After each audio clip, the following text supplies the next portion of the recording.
Hi friends, welcome back. ഇന്ന് മറ്റൊരു റംസാൻ സ്പെഷ്യലുമായിട്ടാണ് എത്തിയിരിക്കുന്നത്.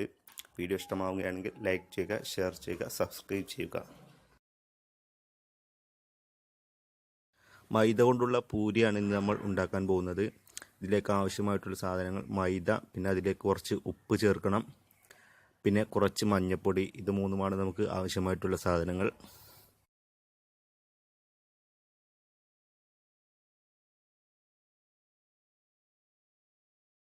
മൈദ, കുറച്ച് ഉപ്പ്, കുറച്ച് മഞ്ഞൾപ്പൊടി, ഇത് മൂന്നും ചേർത്ത് വെള്ളം ചേർത്ത് നന്നായിട്ട് മിക്സ് ചെയ്തെടുക്കണം.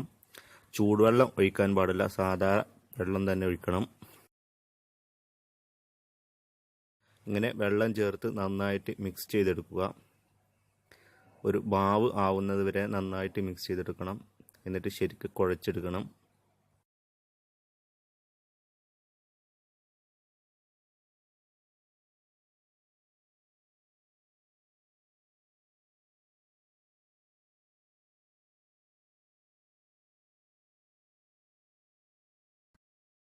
ഇങ്ങനെ നന്നായിട്ട് കുഴച്ചെടുത്ത മാവ് ചെറിയ നാരങ്ങ വലിപ്പത്തിലാക്കുക. നമുക്ക് എത്ര പൂരിയാണ് ആവശ്യം അത്രയും നാരങ്ങ വലിപ്പത്തിലുള്ള ചെറിയ ചെറിയ ബോളുകൾ ആക്കിയെടുക്കണം.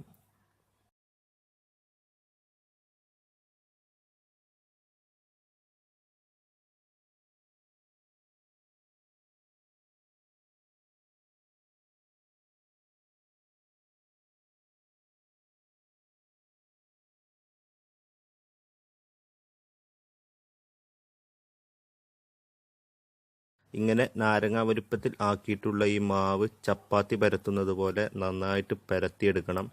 നമുക്ക് ആവശ്യമായിട്ടുള്ള വലുപ്പത്തിൽ നന്നായിട്ട് ഷെയ്പ്പാക്കിയെടുക്കുക. ഇങ്ങനെ ചപ്പാത്തിയുടെ വലുപ്പത്തിൽ ആക്കിയെടുത്ത ഈ പൂരി വെളിച്ചെണ്ണയിലോ അല്ലെങ്കിൽ മറ്റേതെങ്കിലും എണ്ണയോ ഓയിലോ ഉപയോഗിച്ച് നന്നായിട്ട് ഫ്രൈ ചെയ്തെടുക്കുക. ഒരു ബ്രൗൺ കളർ ആകുന്നത് വരെ നന്നായിട്ട് ഫ്രൈ ചെയ്തെടുക്കണം. വളരെ സിമ്പിളും വളരെ ടേസ്റ്റിയുമായിട്ടുള്ളൊരു റംസാൻ സ്പെഷ്യലാണ് പൂരി. മൈദ കൊണ്ടുണ്ടാക്കിയ പൂരി. മൈദ കൊണ്ടും ഗോതമ്പ് കൊണ്ടും പൂരി ഉണ്ടാക്കാം. ഇത് മൈദ കൊണ്ടാണ് ഉണ്ടാക്കിയിട്ടുള്ളത്. വളരെ ടേസ്റ്റിയാണ്. അപ്പോൾ എല്ലാവരും ഉണ്ടാക്കി നോക്കുക.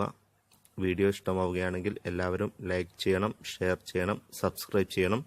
സബ്സ്ക്രൈബ് ചെയ്തതിന് ശേഷം താഴെയുള്ള ഈ ബെൽ ബട്ടൺ കൂടി അമർത്തുക. ഇങ്ങനെ ബെൽ ബട്ടൺ അമർത്തിയാലേ ഞാൻ അപ്ലോഡ് ചെയ്യുന്ന വീഡിയോസിൻ്റെ നോട്ടിഫിക്കേഷൻ നിങ്ങൾക്ക് അപ്പോൾ ലഭിക്കുകയുള്ളൂ. എല്ലാവർക്കും റംസാൻ ആശംസകൾ.